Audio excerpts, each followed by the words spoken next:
I still remember the way she walked through the door that morning, like she had news she couldn't wait to share but wasn't quite ready to say out loud.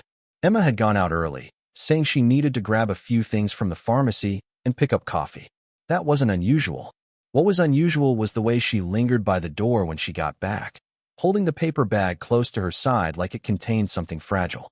She looked energized, a little too energized for someone who normally sleepwalked her way through Saturday mornings.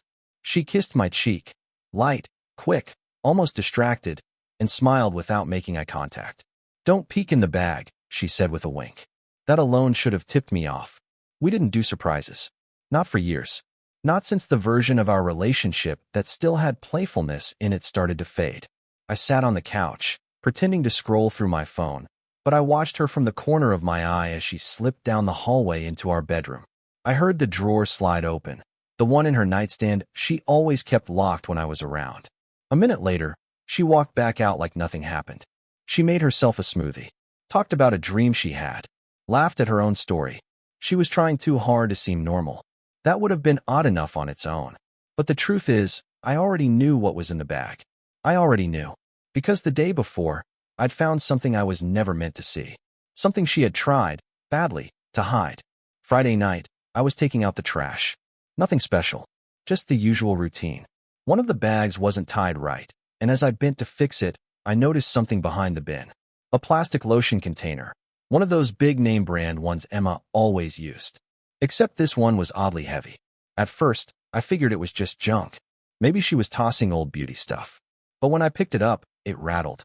That was strange. I unscrewed the cap. Inside, wrapped in multiple layers of tissue, was a used pregnancy test. Hidden, concealed, protected, like it was a secret too big to throw away like normal trash. It didn't take long to unwrap it. I wish I hadn't. 2 lines. Bold, undeniable, fresh. My stomach dropped.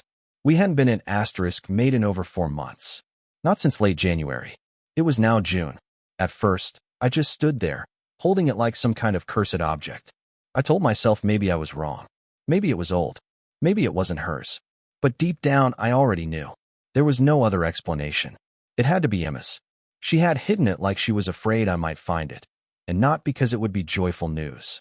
No, she hid it because the sight of it would raise one very obvious, very impossible question. How could she be pregnant when we hadn't touched each other in months? I put it back exactly how I found it. Rewrapped it. Rescrewed the cap. Tucked it behind the trash can again. I didn't want her to know I'd seen it. Not yet. That night, I lay in bed beside her. She scrolled through her phone. I stared at the ceiling. We didn't speak. That was normal lately.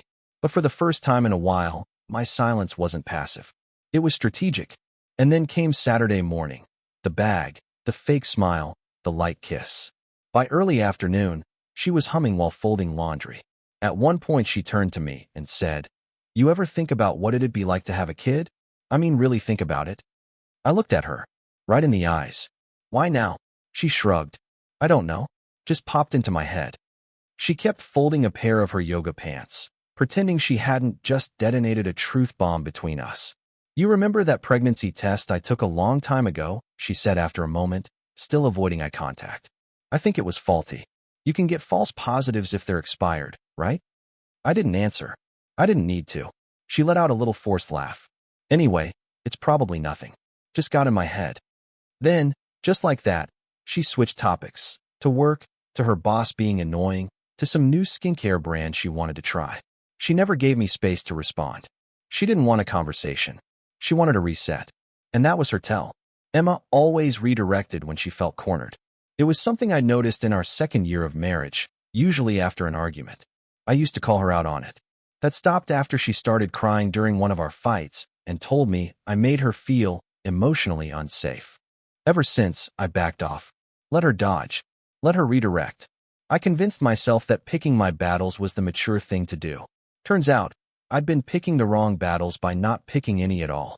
That night, she went to bed early, said her head hurt. I stayed on the couch.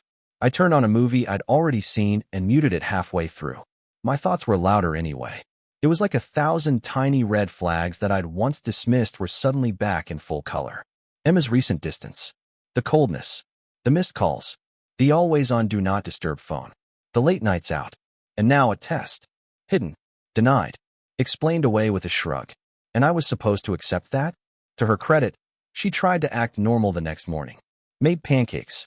Asked if I wanted to go to the farmer's market. Wore a sundress she hadn't touched since last summer. Said she wanted to spend more time together like we used to. She even held my hand in the car. But I didn't feel anything. Not confusion. Not hope. Not anger. Just clarity. It was all an act. A mask she wore to hold the version of our life she thought I still believed in. And maybe I had for a while. But that morning, I stopped pretending. Because it didn't matter how sweetly she smiled. It didn't matter how warm the pancakes were, or how she laughed at my old jokes like they were new again. Nothing could undo the truth that had been sitting behind our trash can, wrapped in tissue, and sealed inside a lotion bottle. She was pregnant, but I wasn't the father. After that morning with the pancakes and the sundress and the carefully packaged performance, I started replaying everything. Not just the test, but every detail I had ignored in the past 6, maybe even 12 months. It's strange how hindsight turns ordinary moments into flashing warning signs. You think you're living through minor miscommunications, small mood swings, the natural wear and tear of a long-term relationship. But sometimes, you're just blind. Or maybe willingly blind. It started, I think, with the distance. At first, it felt like we were both just busy. Emma had picked up extra projects at work, and I was knee-deep in a new role that kept me logged on well past dinner. We chalked it up to timing. That's what we told each other. Too tired. Too much going on. We'll reconnect later. Next week. Next month. But later never came. She started going to bed early. Always before me. Always with the same line. I'm just drained today. Sometimes she'd take melatonin. Other nights, she'd scroll her phone in the dark, angled so the screen faced the wall. I remember the first time I noticed she was locking her phone for real, like password changed, Face ID updated, even fingerprint access gone. She said it was because her company had new security policies. Sensitive information, she explained. I believed her. At the time, I had no reason not to. That was the start. The subtle shift. The disconnection. Then came the yoga retreats. Before last fall, Emma had never once cared about yoga. She used to call it overpriced stretching and rolled her eyes anytime someone mentioned chakras or crystals. But out of nowhere, she became obsessed. Every weekend, she was off to some workshop or guided practice. It wasn't the yoga itself that bothered me. It was the secrecy. She wouldn't let me come. Not once. I just need time to center myself, she'd say. It's personal. Once, I offered to drive her, just to drop her off. She refused, said it made her feel like I didn't trust her. And I remember the guilt that swelled in my chest, like I was the problem for asking. So I backed off. I didn't push again. That was mistake number 1. Then there was her phone. Always face down. Always on silent. She carried it everywhere. Into the bathroom, the shower, even while brushing her teeth. If I picked it up by accident to hand it to her, she'd snatch it like I'd touched something private. Once, she even said, "Can you not?" in a tone I'd never heard from her before. Sharp. Like a slap. Another time, I was in her car. We'd swapped vehicles for the day because mine needed servicing. On the passenger seat was a handkerchief. Nothing fancy, just white, but it smelled like cologne. And not mine. When I asked her, she smiled and said, "Oh, that? I think it came with a sample bag from Sephora or something. They give out men's fragrances too now."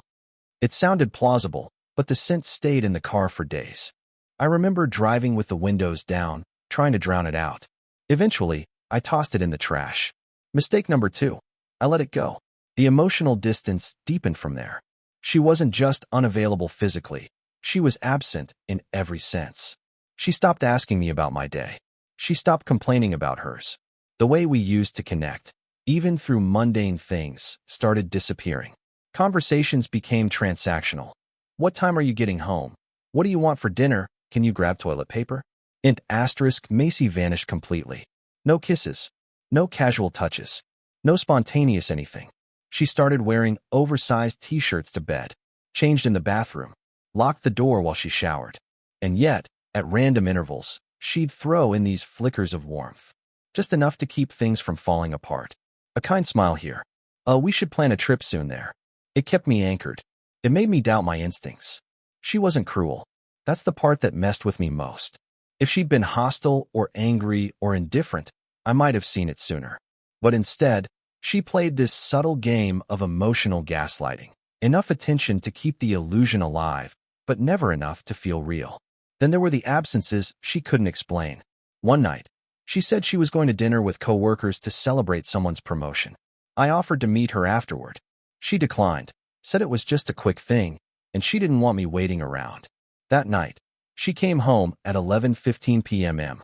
Her lipstick was smeared. Her earrings were gone. I asked how it went, and she shrugged. Fine. Kind of boring. I left early. Left early? At 11:15? Mistake number 3. I didn't ask further. Another time, I woke up at 2 a.m. and found her on the back porch. She was on the phone, whispering. She saw me and froze, then smiled and waved me off. Just talking to Sarah. She's going through a breakup. Sarah's voice doesn't sound like a man's voice. I knew that even then. But again, I let it go. She had an answer for everything. I even started questioning myself. Was I being paranoid? Was I projecting insecurity? I'd never considered myself the jealous type. But the more I noticed, the more she convinced me I was imagining things. I feel like you're always suspicious lately, she told me once, tears welling up. I know we've been off, but you're acting like I'm doing something wrong. So I apologized. I let her cry into my chest. I told her I trusted her. Mistake number 4. The truth is, I didn't want to see it. No one wants to believe the person they built a life with is capable of deception. You tell yourself it's stress, that they'll come back, that the version of them you knew will reappear if you're patient enough. But people don't go missing overnight. They vanish in inches. In skipped kisses and silent dinners. In cold sheets and distracted smiles. You don't see it until the absence feels louder than their presence. The final shift happened the week before I found the test. She started glowing. I don't mean metaphorically. I mean her skin literally looked brighter. She smiled for no reason. She sang while washing dishes. She wore makeup to run errands. It was like she had rediscovered joy. Except that joy had nothing to do with me. That's when I knew, on some subconscious level, that something was coming. I just didn't know what. Until I found that test. Until I saw those 2 lines. After that, everything else snapped into place. The secrecy, the absences, the sudden warmth. It wasn't me she was reconnecting with. It was someone else. And now, I couldn't unsee it. I couldn't unknow the truth. I lay awake for nights after that, staring at the ceiling, feeling my heart beat in my throat, wondering how long it had been going on, how many lies had stacked up behind the ones I'd already uncovered, who the father was, what she would do if I confronted her, what I would do. I started checking things, her schedule, her texts when she left her phone unattended, which was rare, the calendar on her laptop. There were entries that didn't line up with her stories, names I didn't recognize, locations that didn't match her explanations. Still, I said nothing. Not yet. I needed to be sure. I needed something undeniable. Because when this house came down, I wasn't going to leave it in shambles. I was going to burn the blueprints with it. There's a moment in every unraveling when suspicion turns into certainty. A quiet click, like the lock on a door you always hoped would stay shut finally giving way. For me, that moment came on a Friday afternoon, around 2:35 p.m. in a quiet neighborhood on the east side of town, nowhere near her job, nowhere near where she said she'd be. That morning, Emma told me she had a quarterly strategy session out of town. Said she'd be gone most of the day, probably wouldn't be back until late evening. She even packed a folder in her laptop, dressed in a navy blue blazer she hadn't worn in months, and kissed me on the cheek with a soft, deliberate pause, just long enough to seem believable. I nodded, smiled, told her good luck. Then, once she pulled out of the driveway, I waited exactly 6 minutes, got in my car, and followed her. I wasn't proud of it. I still felt like the paranoid husband I never wanted to become. But by that point, the weight of silence had started to crush me. I couldn't breathe in our house anymore without feeling like I was inhaling someone else's lies. And I needed more than gut feelings and odd behavior. I needed something real. Something I couldn't explain away. Emma didn't head toward the highway, like she said she would. She didn't even get on the freeway. Instead, she took a series of side streets, winding through neighborhoods she'd never mentioned. 15 minutes later, she pulled into a small parking lot tucked behind a row of townhouses. It wasn't a business district. It wasn't even zoned for commercial use. It was mostly residential, except for one thing. A tiny, discreet sign with gold lettering that read, Private Women's Health Center. That was when my hands started to sweat. I parked on the opposite side of the street and slouched low in the seat, watching. She stayed in the car for a bit, looking at her phone, then got out, smoothing her dress and checking her reflection in the side mirror. She looked different, not nervous, not distressed, calm, almost content. Then, 10 minutes later, another car pulled in. It was a silver SUV, newer model, clean. And when the driver stepped out, I felt my stomach drop. A tall man, maybe late 30s, walked straight over to her. He wore a button-down and slacks, the kind of outfit you wear when you're not sure if the day ends in a boardroom or a dinner date. And then it happened. He smiled, she smiled, and they met in the middle with a kiss. Not on the cheek, not a hug, a real kiss, mouth to mouth, slow, familiar, like it wasn't the first time. They stood there, arms loosely wrapped around each other, like they'd done this routine a dozen times before. No nerves, no glancing over shoulders, just comfort, muscle memory. They talked for a minute, then walked into the clinic hand in hand. I sat frozen, my hands gripping the steering wheel like it was the only thing keeping me from falling apart. The irony hit me. She thought she was hiding this from me, and yet, there I was, watching it unfold like a scene from a show I never asked to be cast in. After a few minutes, I got out and walked across the lot, staying along the fence line behind the building. There was a narrow alley behind the clinic, half concealed by a wooden gate. I checked the side door. Locked, but there was a small set of windows, partially cracked open, near the back entrance. Just enough to let sound through. I crouched underneath and listened. At first, it was quiet, just muffled voices and the soft clatter of chairs moving. Then I heard the doctor's voice. Female. Professional. And how far along are we now? Emma responded. Just over 10 weeks. 10 weeks. I froze. Did the math. We hadn't touched each other since January. It was now early June. 10 weeks ago put us squarely in early April. Not mine. Couldn't be. Then the man, her man, chimed in. His voice was gentle, casual. So, we're looking at the first ultrasound today, right? Yes, the doctor answered. We'll get a clearer picture of the heartbeat. Everything's looking healthy so far. They talked about prenatal vitamins, nutrition, future appointments. At one point, the doctor said something about work accommodations and paternity leave, and Emma laughed. I think he's more nervous than I am, she said. They all chuckled. I didn't. I stayed crouched in that alley for what felt like forever, knees going numb, sweat pooling at the base of my neck.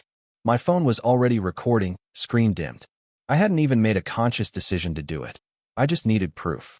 My mind was numb, but some mechanical part of me had already started preparing for the fallout. Eventually, they wrapped up and stepped outside. I scrambled back behind a parked car, peering over the hood just enough to see them walk out. The man, tall, clean-shaven, confident, put his arm around her waist. She leaned into him, laughing at something he said. They kissed again, quickly this time, then stood by their cars, lingering. He reached out and rubbed her stomach gently. That's what broke me. Not the kiss, not the lies, not the betrayal. The stomach rub, that quiet gesture of shared joy, shared life. That was when it became real. This wasn't just an affair. This was a second life. A life where I didn't exist. Where Emma was already building a family with someone else. A future I had never been invited to. And I realized this wasn't new. This had been in motion for a long time. It wasn't a mistake. It wasn't spontaneous. It was chosen. She had chosen this. I stayed behind another 10 minutes after they drove off. Just sitting, staring at the building, letting the reality sink in. I replayed the last few months in my head like a movie in reverse. Each moment of confusion, each excuse, each cold shoulder, now reframed by what I had just seen. It all made sense. Too much sense. The worst part wasn't even the betrayal. It was how seamless it all was. How practiced.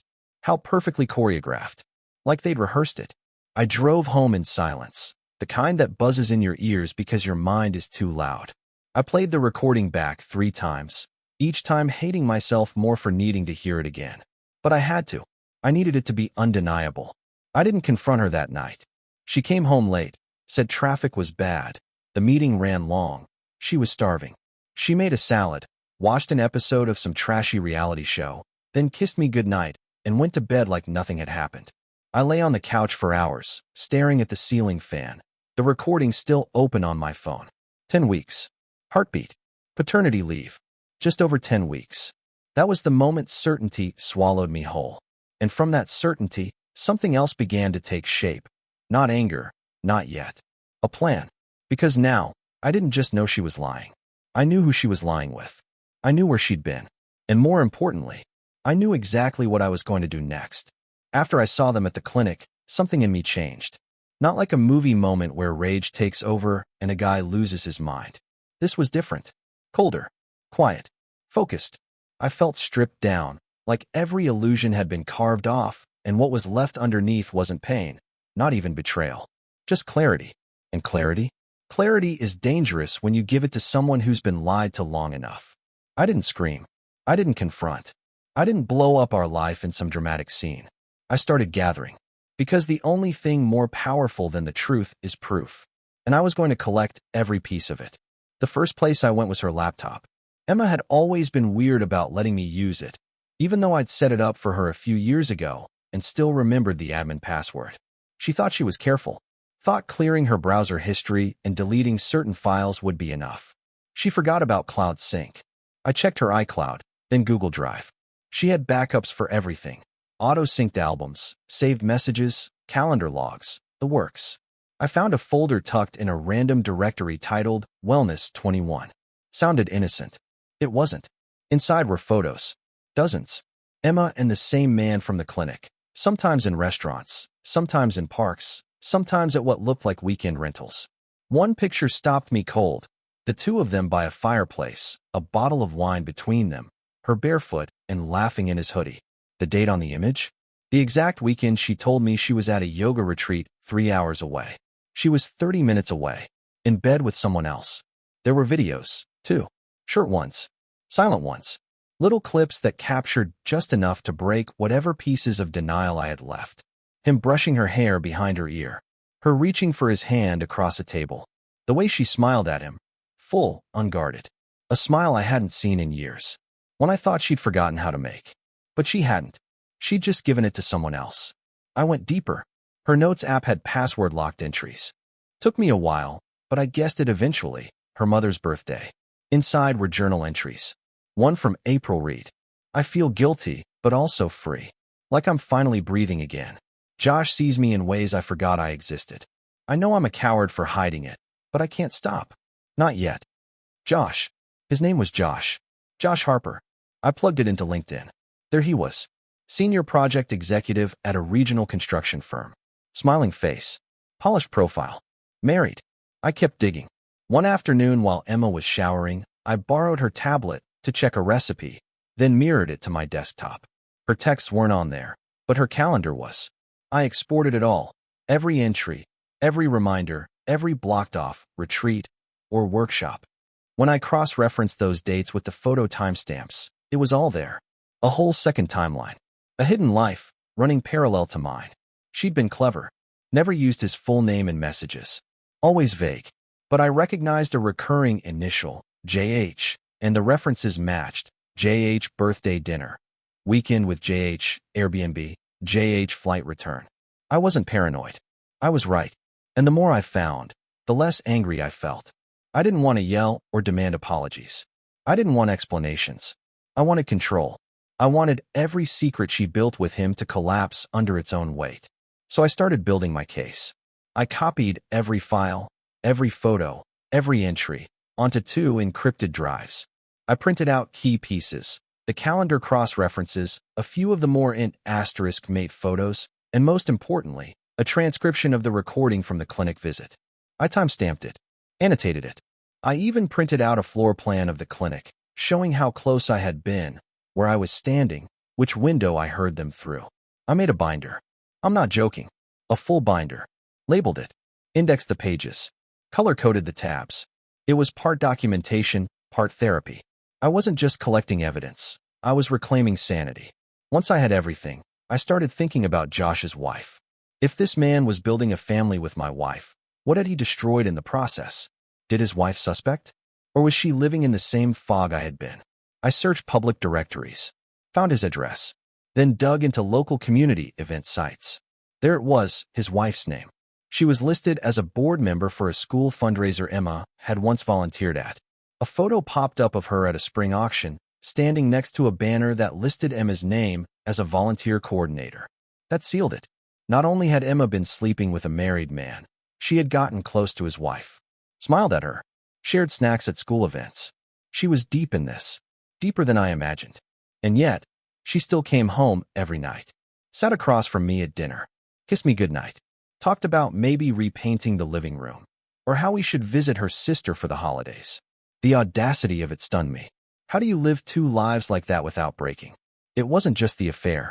It was the effort, the time, the planning, the audacity. But now I had leverage. I wasn't going to beg her to tell the truth. I wasn't going to walk away quietly. If she wanted a new life, she was going to watch the one she built on lies fall apart first. That week, I changed all my passwords, closed joint accounts, transferred savings to a private account she didn't know about, froze shared credit cards. I consulted a lawyer, discreetly, showed him everything. He said, "You're ahead of 99% of people who come in here. You're playing this smart." Not smart, I said. Just done. And I was. I was done being passive. Done making excuses for someone else's choices. Done wondering when the next lie would drop. Emma had no idea. She was still living like everything was fine. She made stir-fry one night and hummed to herself while chopping vegetables. Said we should reset and take a weekend trip soon. Maybe somewhere quiet. I nodded. Said that sounded nice. And in my head, I scheduled the first delivery. An anonymous package. Just one. A preview of what was coming. Not for Emma. For Josh. Because I wasn't just going to leave. I was going to leave the door wide open on the way out and let the whole truth blow through like a hurricane. 1 week. That's how long I waited after finishing the binder. 7 days of pretending, of smiling when she made coffee in the morning, of nodding when she said she might try prenatal yoga. I played the role of the clueless husband one final time, not out of fear, but to set the stage for what was coming. The first move was calculated, silent, and merciless. It started with 2 padded envelopes, one black, one brown. No return addresses. Inside the black one were 4 glossy photographs. Emma and Josh, arm in arm outside the clinic, smiling, his hand gently resting on her stomach. Along with it, a single sheet of paper. Ultrasound appointment. 10 weeks in. Congratulations, Dad. The brown envelope contained much more. A thumb drive loaded with **TS, date-stamped calendar entries, and a brief transcript of their conversation at the clinic, typed, formatted, and labeled. Underneath the drive was a timeline of rendezvous, backed by photos and metadata. The black envelope went to Josh's work address, attention marked personal and confidential. The brown one? That went to his home, addressed to his wife. I didn't include my name. No dramatic message. No confrontation. Just the truth, stripped down, raw and cold. Then I waited. That evening, Emma cooked pasta. She danced a little while stirring the sauce, swaying to some playlist she hadn't touched since our second anniversary. She poured wine, lit a candle. It almost felt like she was trying to soften the ground before dropping some half-truth about her condition. Instead, we sat and ate like a married couple that hadn't been torn apart from the inside out. I said very little. She didn't notice. Or maybe she thought I was being thoughtful. The next morning, everything changed. I woke up to my phone buzzing. 6 missed calls. 2 voicemails from numbers I didn't recognize. 1 text from Emma. "Are you okay? Something's wrong. Josh is freaking out. Call me when you wake up." I didn't. I turned the phone off. Later, I checked the voicemails. One was from Josh, though he never said his name. "I don't know who you are or what you think you're doing, but you've crossed a line. I have a family." No denial. Just panic. That told me everything I needed to know. The second voicemail was shorter, just breathing, then a faint hello, and a hang-up. By 3 p.m., Emma had called 12 times. I ignored everyone. I didn't need her voice explaining anything. Her actions were the only language that mattered now. She came home around 6. I heard the keys hit the tray by the door, then the slow creak of her footsteps down the hallway. When she walked into the living room, her face was pale, eyes swollen. She looked like someone who'd just walked out of a car crash. "Jason," she said, voice trembling. "I don't know what's going on." I didn't speak, just stared at her. Let the silence expand. That seemed to scare her more than yelling ever could. "I think I don't know if Josh's wife found something," or, she trailed off, folding her arms across her stomach, suddenly protective. She waited. I said nothing. You're not saying anything, she whispered. Please, just talk to me. I stood, walked past her, and grabbed my keys from the hook. Where are you going? Out, I said, my voice level. To do what? To not scream, I replied. She didn't follow. When I got back that night, the house was quiet. No lights on, no dinner made, no noise. I thought maybe she'd left. But her shoes were still by the door. Her bag still on the table. She was in the bedroom, sitting in the dark, hugging her knees. I don't know what's happening, she whispered. Josh won't return my calls. His wife changed the locks. She sent me a message. She knows. I leaned against the doorframe. Good. Emma looked up, startled. What? I said good, I repeated. She deserves to know, doesn't she? Her mouth opened slightly, then closed. She looked away. That wasn't your decision to make, she said after a long pause. You don't know what this means. For all of us. Emma, I said, walking slowly toward the bed. I know exactly what this means. You're carrying his child, not mine. You built a life with him. You built a grave for our marriage. She started crying, loud, messy sobs. The kind I used to rush to comfort. Not anymore. I sat in the armchair across the room and just watched her cry. That night, she didn't sleep. I could hear her pacing the hallway, whispering frantically into the phone, probably trying to reach Josh. I imagined him in some guest room somewhere, his wife watching every move, every call, every excuse. Good. The fantasy was unraveling, and I hadn't lifted a finger since the packages went out. The next day, she didn't go to work. Said she was sick. Stayed in bed most of the morning. I left early. Needed space. Fresh air. When I came back, I noticed she'd moved some of her clothes into the spare bedroom. No announcement. No conversation. Just distance. As if silently admitting something had snapped that couldn't be put back together. Later that evening, her phone buzzed. She didn't answer. Instead, she opened her laptop, stared at the screen, then closed it. For once, she wasn't running from the silence. She was buried in it. I made dinner for myself. She didn't ask for any. That week, everything shifted. She stopped trying to pretend. No fake smiles. No morning kisses. She barely spoke. Not out of anger, but shame. The lies had been stripped down to bone, and there was nothing left to cover them with. I came home Thursday to find her on the porch, sitting alone in a hoodie she hadn't worn since college. The wind tugged at her hair, and her hands were shaking. I think I'm going to stay with my sister for a while, she said quietly, not meeting my eyes. I nodded. She stood. I'll pack tonight. Another nod. No argument. No pleas. Just quiet acknowledgement of what we both already knew. That night, she moved methodically, folding clothes, collecting chargers, organizing medication. At one point, I caught her standing in the hallway, staring at the wedding photo on the wall. She didn't touch it, just looked. I didn't say anything. Didn't need to. Around midnight, she finished. She left a note on the kitchen counter. I didn't read it right away. I watched her drive away first. No goodbye, no last look. Just gone. When I finally opened the note, it said, I don't have words for what I've done. I'm sorry isn't enough. I know you'll never forgive me. I know I don't deserve it. I loved you once, and I think some part of me still does. But I ruined everything. Please don't hate me.